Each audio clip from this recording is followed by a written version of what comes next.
Welcome back to Global Perspectives. This is episode 6, How the UN Protects Rogue Nations and Terrorists. Part 4, The Dawah Deception, How Islamic Leaders Exploit Palestinian Suffering for Mass Conversion. I'm Andrea McGurran with KHTY TV and News. And if you've been following our investigation, you've witnessed IDF forces exposing industrial-scale terrorism in Jenin, heard Arab voices systematically destroying Palestinian historical claims, and listened to Palestinian leaders reveal their genocidal, anti-Semitic agenda. Today, we uncover perhaps the most manipulative aspect of this entire deception: how Islamic religious leaders are deliberately exploiting Palestinian suffering as a recruitment tool for mass conversion to Islam. What you're about to hear are the recorded words of Islamic scholars and religious leaders speaking candidly about their true agenda.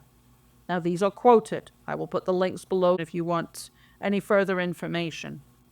They reveal how the Palestinian cause is being weaponized, not for liberation or justice, but as a sophisticated, psychological operation designed to convert non-Muslims to Islam. This episode contains explicit admissions of religious manipulation, supremacist ideology, and calculated exploitation of Western sympathy. These aren't my interpretations. These are the documented words of Islamic leaders speaking to their own audiences when they believe their strategy is hidden from the broader world. Before we begin, let me state clearly, every quote you'll hear today is verified, sourced, and linked in our show notes. Because when religious leaders admit they're exploiting human suffering for conversion purposes, the world needs to know. But believe me, this goes a lot further than that. Because the Palestinian historical narrative and all their claims are not what they've been claiming. It's all part of the act. It's all part of a massive overtake of global invasion to take over the entire world. Just look at Europe. Look at the UK. Canada's getting there. You're next, Canada, aren't you? How sad. And I really mean it's sad. Very sad. If you believe people deserve to know when their emotions are being manipulated for hidden religious and other political agendas, then please share this episode, because what you're about to discover will change what you think and how you view the Palestinian solidarity movement completely. Join us now for Global Perspectives, Episode 6, How the UN Protects Rogue Nations and Terrorists, Part 4, The Dawah Deception, How Islamic Leaders Exploit Palestinian Suffering for Mass Global Conversion. I added in the global.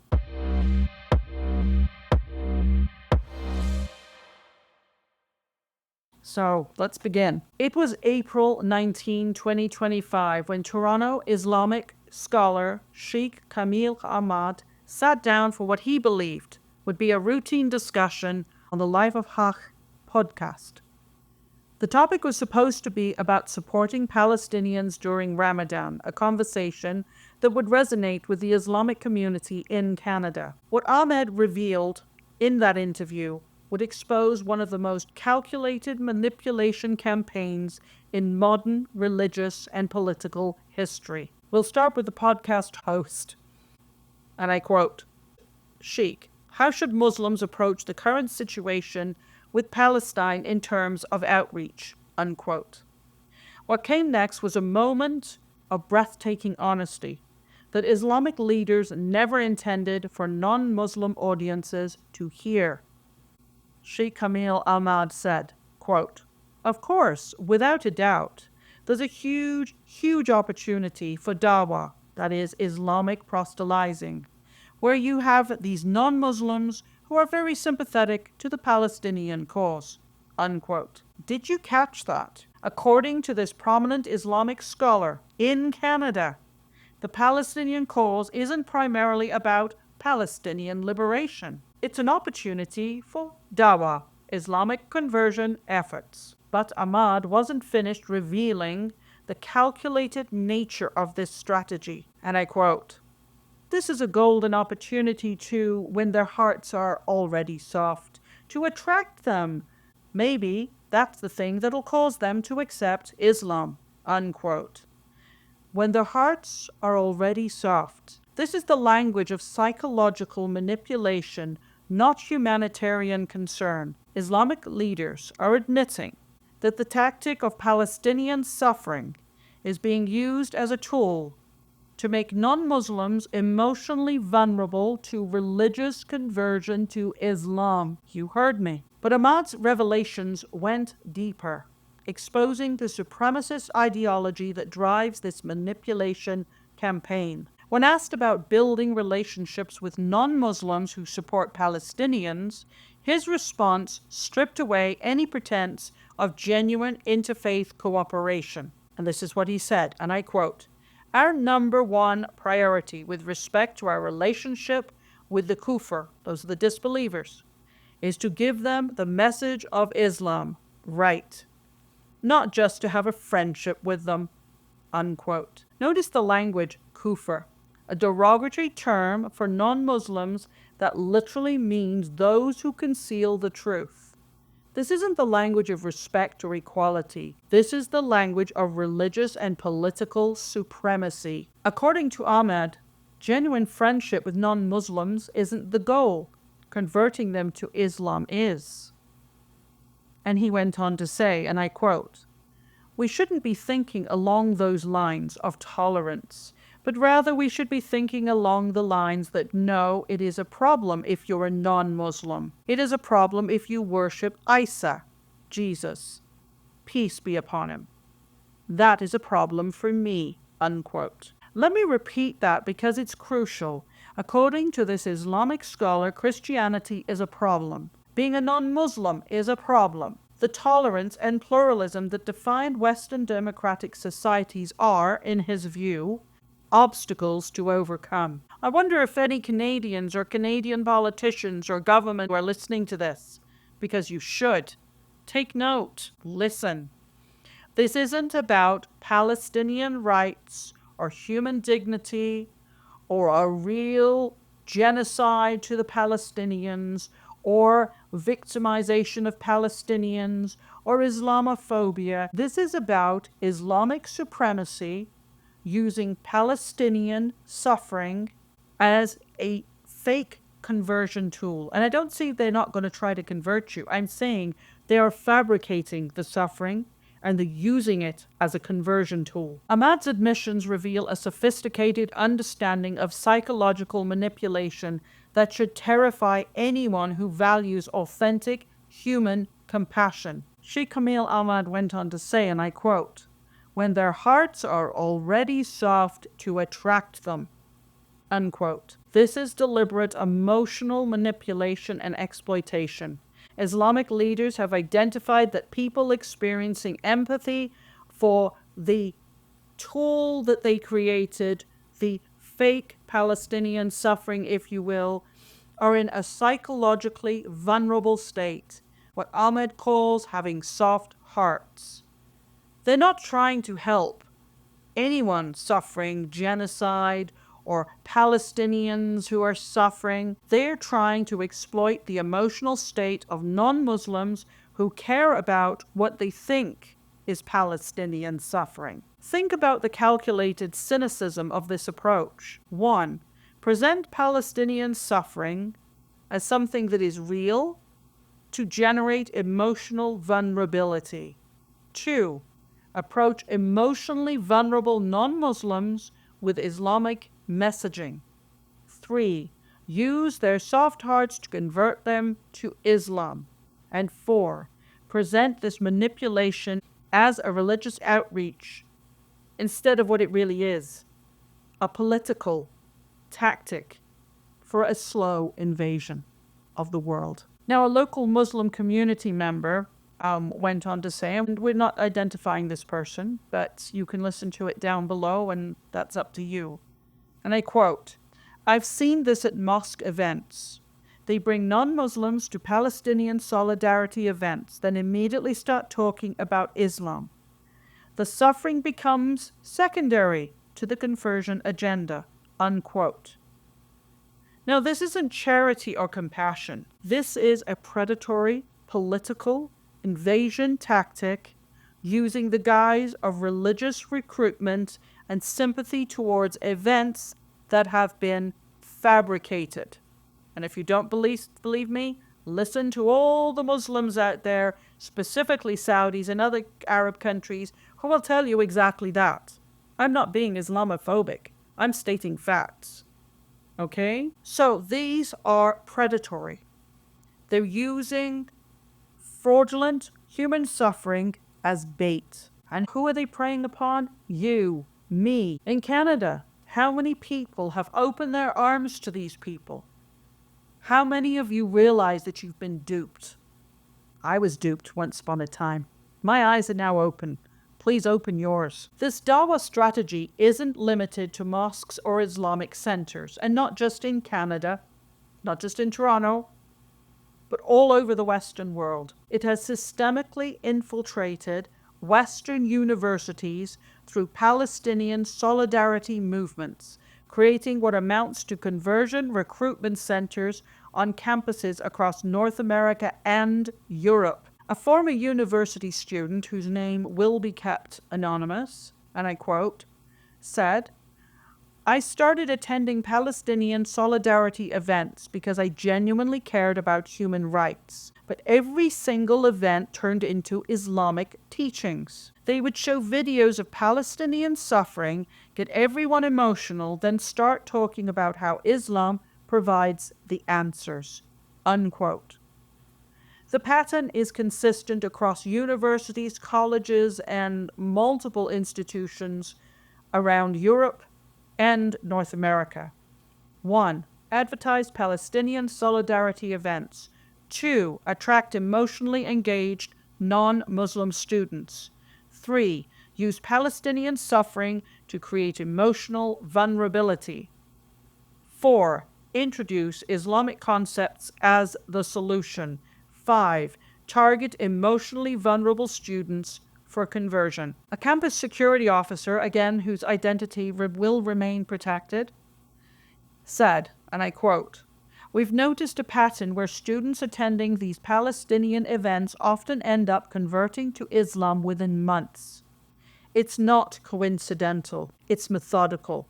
Unquote. Western universities, in their desire to support Palestinian rights, have inadvertently created spaces for systemic Islamic conversion campaigns targeting their own students using fraudulent history and fake suffering. Perhaps most disturbing is how Islamic leaders view their Western supporters, not as allies or partners, but as naive tools to be manipulated and ultimately converted. And as I've mentioned many times in other things I've recorded, I have actually heard it with my own ears. You can look it up online, on YouTube, wherever you go, and you can actually hear them calling people who are sympathetic towards them as useful idiots. These are terrorists, and they're calling us useful idiots. Now, Sheikh Kamil Ahmad went on again to continue, and I quote, "These non-Muslims who are very sympathetic to the Palestinian cause," unquote. Notice the terminology, these non-Muslims, not our partners or allies or friends. They're defined entirely by their religious status and viewed as conversion targets. The Western activists marching for Palestinian rights, the university students organizing solidarity events, the politicians expressing support, Islamic leaders see them all as marks in a conversion campaign, in an invasion strategy of global jihad to take over the entire world. A former Islamic community leader who spoke confidentially and wanted their name to be kept private went on to say, unquote, "We were taught to view every non-Muslim supporter as a potential convert.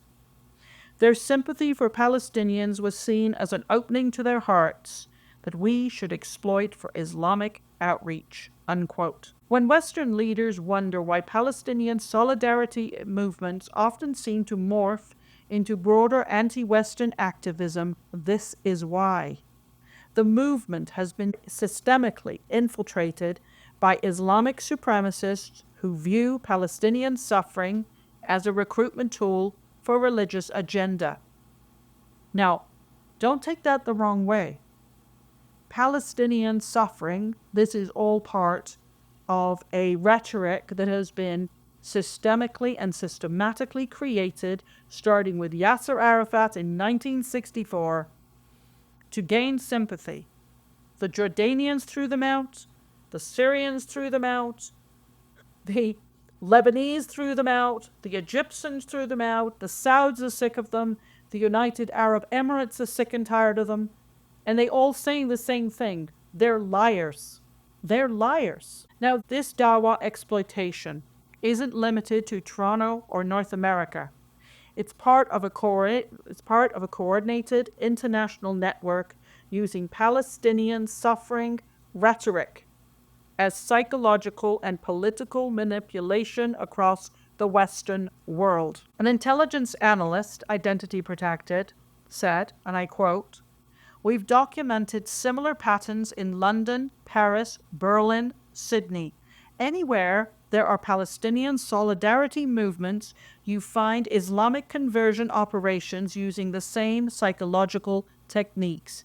Unquote. The strategy is uniform. 1. Identify emotionally vulnerable non-Muslims. 2. Use Palestinian suffering to amplify emotional vulnerability. 3. Present Islam as the ideological framework for understanding injustice. 4. Target vulnerable individuals for systemic and systematic conversion efforts. In London, the pattern emerges through mosque-sponsored Palestinian events.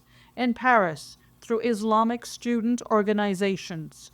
In Berlin, through interfaith dialogue groups that use Palestinian suffering as their entry point. A European security official, speaking anonymously, said, and I quote, "What concerns us is the systematic nature of this. It's not spontaneous religious outreach. It's coordinated psychological manipulation using human suffering as the hook." Unquote. Do you hear that? It's a hook. Palestinian suffering, rhetoric and history and lines that the Saudis, the Jordanians, and many others across the Arab world know as being absolutely fake is being used as a hook to bait you, to bait me, to bait all of us and our sympathies and our care so they can convert us to Islam, or if you will find out, you'll find out if you read enough about it, you either convert, you pay a tithe to them, basically hush money or protection money, or they kill you. You heard me. They kill you. Perhaps the most tragic aspect of this Dawah deception is how it betrays both genuine people who may be amongst the Palestinians and the non-Muslims who genuinely care about human rights. And believe me, there are people amongst those who claim to be Palestinians, despite it being not a real claim of any country or any identity or any nationality, who really do care about human rights. They do exist. Real suffering, Palestinian suffering, where it exists, in its minimal form, is being exploited, not to help anybody in need, but to help the Palestinian people and the Palestinian groups they like to call their military, Hamas, Fatah, PLO, etc., to advance Islamic conversion agendas. The human pain becoming secondary to the religious / political recruitment. A Palestinian who became a Christian, whose identity has been protected, said, and I quote, "It's heartbreaking to see our suffering used as a tool for Islamic conversion. When Sheikh Ahmad talks about using Palestinian pain to make hearts soft for Islam, he's turning our tragedy into his religious opportunity." But what I have to say in all honesty to that poor Palestinian Christian was, you've been duped too, dear, because the Palestinian claims to a country, to a land, are all fake. And this has been proven by many Arab countries who have come out with the truth after all these years of just simply saying nothing. They're sick of the lies. They're sick of the conflicts. They're sick of the everything that's going on, and sick and tired of a bunch of people who, no matter how many times you offer them a Palestinian state, never wanted it in the first place, because that wasn't their agenda. It never was. And the Western supporters who march for Palestinian rights, donate money and advocate for justice, what about them? They don't realize they're being psychologically manipulated for both a conversion target to Islam and for a political invasion by Islamic armies, hidden in plain sight in civilian clothes. Like it or not, it's the facts. A former pro-Palestinian activist was quoted, and I say, quote, "Once I learned about the Dawah strategy, everything made sense. Why every Palestinian event included Islamic teachings. Why they kept talking about Islam provides the answers. I thought I was supporting human rights. I was actually being recruited," unquote. This manipulation represents a profound betrayal of trust. People's genuine compassion for human suffering is being weaponized for political, religious conversion purposes. And when I say political, religious, I mean it's political conversion using the guise of religion. It's veiled in a religion. So you could say Islam is the wolf's clothing. When we understand that Palestinian solidarity movements have been systemically infiltrated by Islamic conversion operations, the broader global security implications become terrifying. The same networks using the so-called Palestinian suffering to convert vulnerable individuals are also spreading Islamic supremacist ideology that views Western democratic values as problems to be solved. Remember Sheikh Ahmad's words, "Tolerance is something we shouldn't be thinking along those lines. Christianity is a problem. Being a non-Muslim is a problem." This isn't interfaith dialogue or peaceful coexistence. This is a systematic effort to undermine Western pluralistic society by exploiting people's humanitarian instincts. A former intelligence officer, identity protected, went on to say, quote, "When religious movements use psychological manipulation to recruit vulnerable individuals while spreading supremacist ideology, that's a security concern. When they do it systematically across multiple countries using human suffering as a bait, that's a coordinated threat," unquote. The implications extend far beyond individual conversions. This is about fundamentally altering Western societies by exploiting their most humane instincts against them. The evidence is now undeniable. Islamic leaders have openly admitted that Palestinian solidarity movements are being used as conversion recruitment operations targeting emotionally vulnerable non-Muslims. They've revealed their supremacist ideology: tolerance is wrong, non-Muslim religions are problems, and Western democratic values are obstacles to overcome. They've exposed their manipulation tactics, used Palestinian suffering rhetoric to create emotional vulnerability, then exploit that vulnerability for religious conversion. The question now is simple. Will the Western world continue to allow its humanitarian instincts to be weaponized against its own values and citizens? Will universities continue hosting Palestinian events that serve as Islamic conversion recruitment centers? Will politicians continue supporting movements that have been systematically infiltrated by religious pretending political and military and terrorist supremacists? Will we continue allowing genuine human compassion to be exploited for ideological manipulation? The choice is ours, but we can no longer claim ignorance. They've told us exactly how they're using the Palestinian suffering rhetoric to advance Islamic supremacy. The only question remaining is whether we'll finally start protecting our own citizens from this psychological manipulation.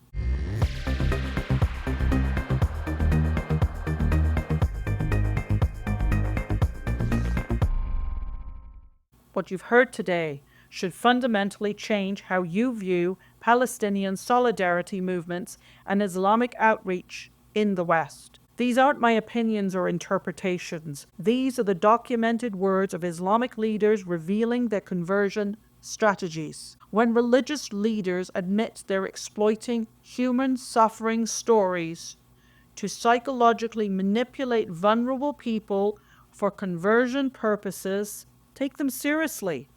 This isn't just about a religion. This is about a political invasion. When they reveal supremacist ideologies that view your values and beliefs as problems, understand what that means for your society, for your country, for your family, for you, for us. When they systematically infiltrate humanitarian movements to advance political agendas hidden under the guise of religious agendas, recognize the threat to authentic compassion and justice. The evidence is clear. The manipulation is documented. The choice is ours. Thank you for listening to Global Perspectives. If this episode opened your eyes to the manipulation tactics you hadn't recognized before, please share it with everyone you know. Because in a world where genuine humanitarian concern is being weaponized for political jihad, for political invasion of other countries under the guise of religion, using their supremacy against us, those who expose these tactics have a responsibility to protect the vulnerable. Until next time, stay vigilant, stay informed, and never let your compassion be exploited for others' supremacist agendas. This is Global Perspectives. I'm Andrea McGurran with KHTY TV and News. You have been listening to Episode 6, Part 4 of Global Perspectives, How the UN Protects Rogue Nations and Terrorists.